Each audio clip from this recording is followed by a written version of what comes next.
We have got a bunch of stuff to talk to you about, but the first thing we want to jump into right away is an op-ed that we ran on the Western Journal yesterday exclusively.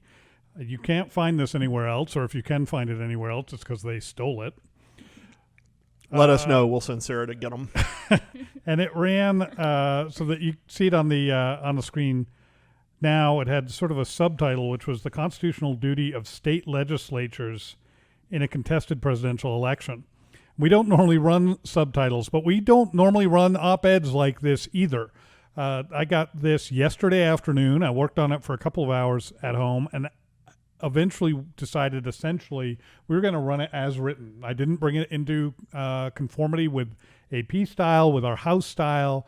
I did a little bit of editing to make it fit on the page right, but I felt that this memo, is how it was described to me when it was sent to me, was so important that it was really important to let the writers, William Olson and Patrick McSweeney, have their voice, have their say. Let this be very clear that it comes from them. So Olson and McSweeney are a couple of constitutional attorneys. William Olson had 3 different roles in the Reagan administration.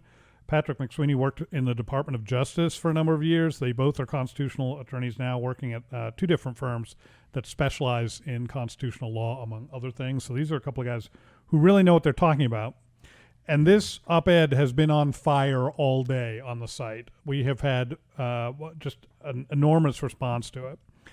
It's quite long, and so I want to break it down first, and then I want to offer an update of some information that we got today about the op-ed that wasn't available when we first published it.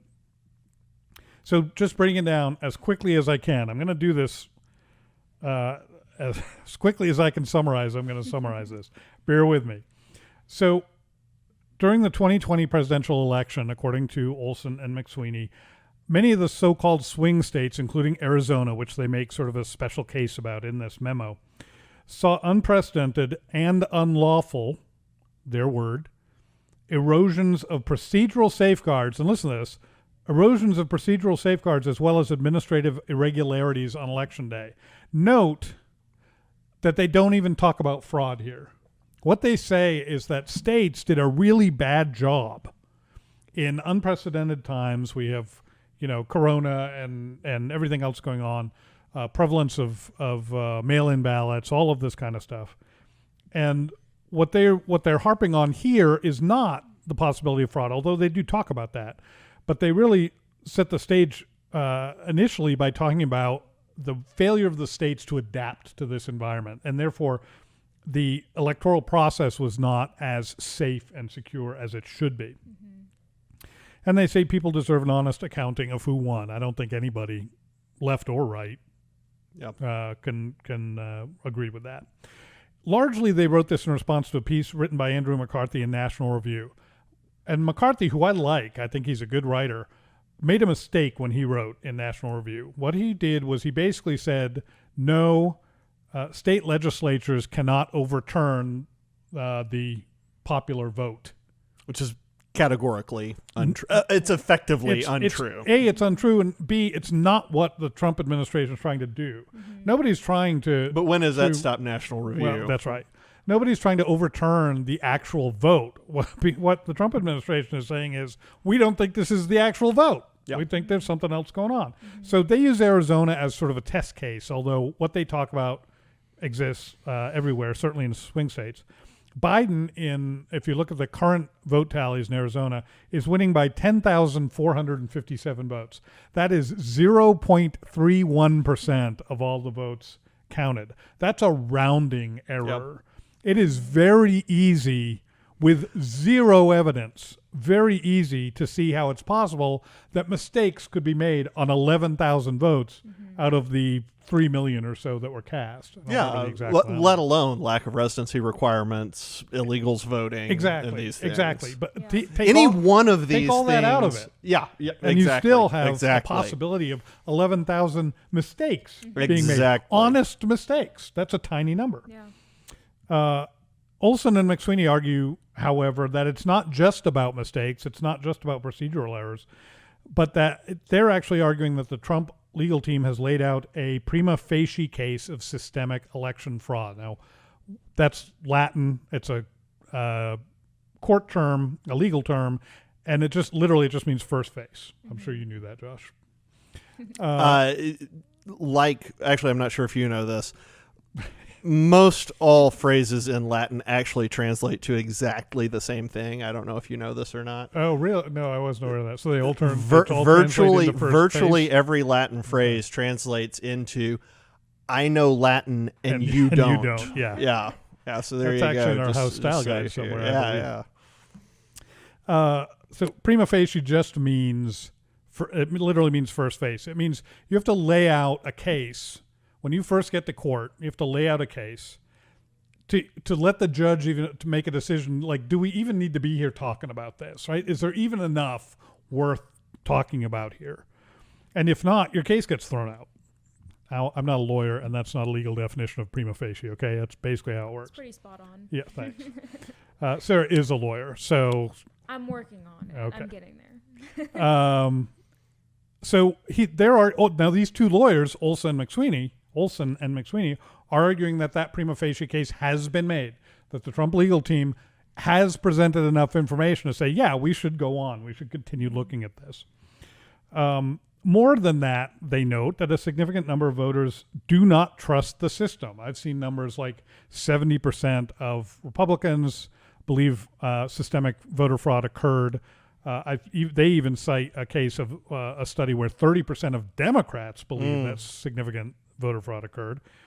So point being that in addition to this instance of potential fraud, there's also this issue of voter confidence that needs to be addressed by state legislators.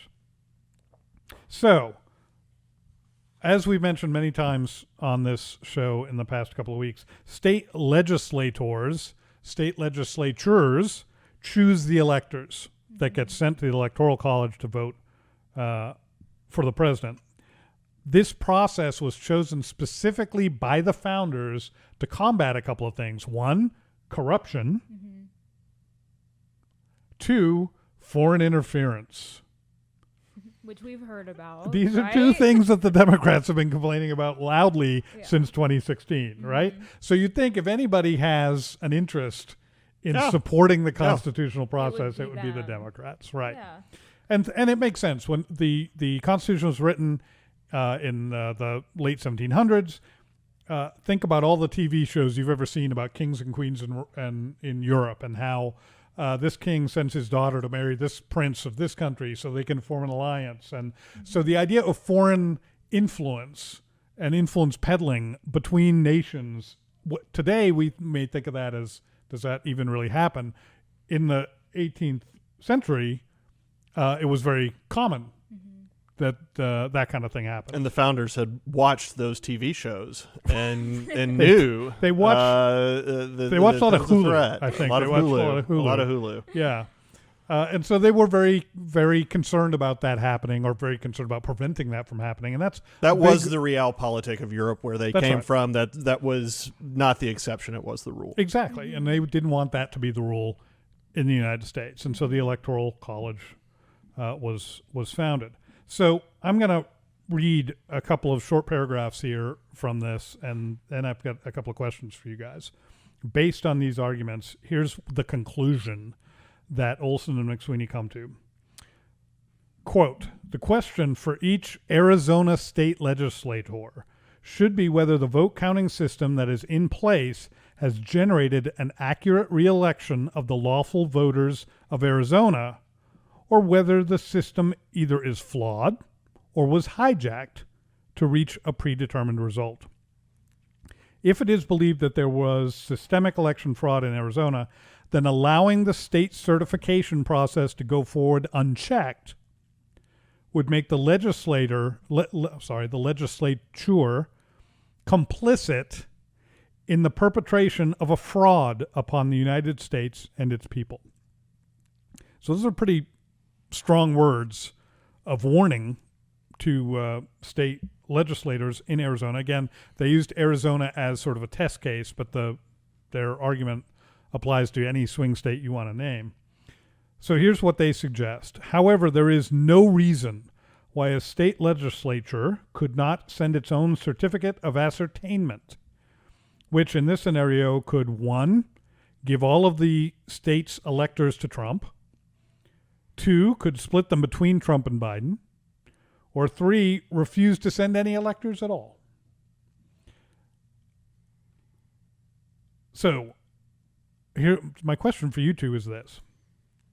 What would have to happen for state legislatures, Arizona or anywhere else, Pennsylvania, Georgia?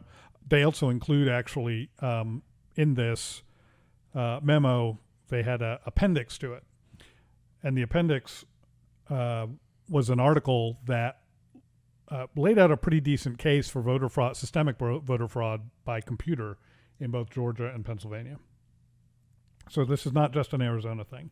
But what would have to happen for state legislatures to essentially nullify their state's election results, as recorded, and select a different slate of electors? What would it take for legislators to take that seriously? Well, I 'Cause think that's a big step. yes, and I think given the environment we're in right now, I think the Kraken being released would be helpful. And I only say that half jokingly. Whatever you want to believe about the Trump legal team, they have set an exceptionally high bar for themselves. The media was already going to set a high bar and say, man, you're really going to have to prove some voter fraud. But now with all of the talk of Krakens and, I mean, Rudy Giuliani, I've got 200 affidavits and I can't show them to you and this and that and the other.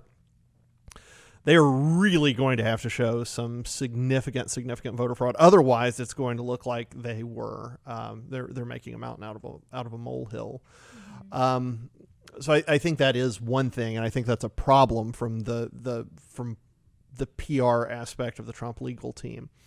The other one may be we're going to take Arizona as the test case for Arizona citizens to actually get on the phone and storm Phoenix and say, look, we think there was fraud involved in this. There's, whatever percentage of us are Republicans, 70% of those people think this was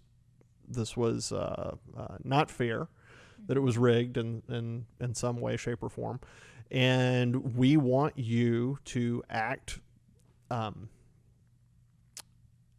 You have a fiduciary responsibility to act on our behalf and to preserve our interests, and we want you to act in that capacity. It's an interesting thing. You were talking about, the survey, the poll you saw that said 70% of Republicans. If I saw another one that said 96% of Republicans didn't trust. Well, that's remarkable. Results, yeah. So say it's 70 and say we'll round up, say Trump got to 80 million. That's 56 million Americans. That is a straight up a sixth of the country, if my math is right. It's a problem. That's an enormous problem. And I read the op-ed. I thought they were I think they hit extremely hard on the idea that, look, it is the state legislature's responsibility. They just said it over and over and over again. The line that actually stuck out to me was where they said, it's paraphrasing, but if there were potential issues and the election was not legitimate, then state legislatures that certify that vote are complicit with the fraud. Right.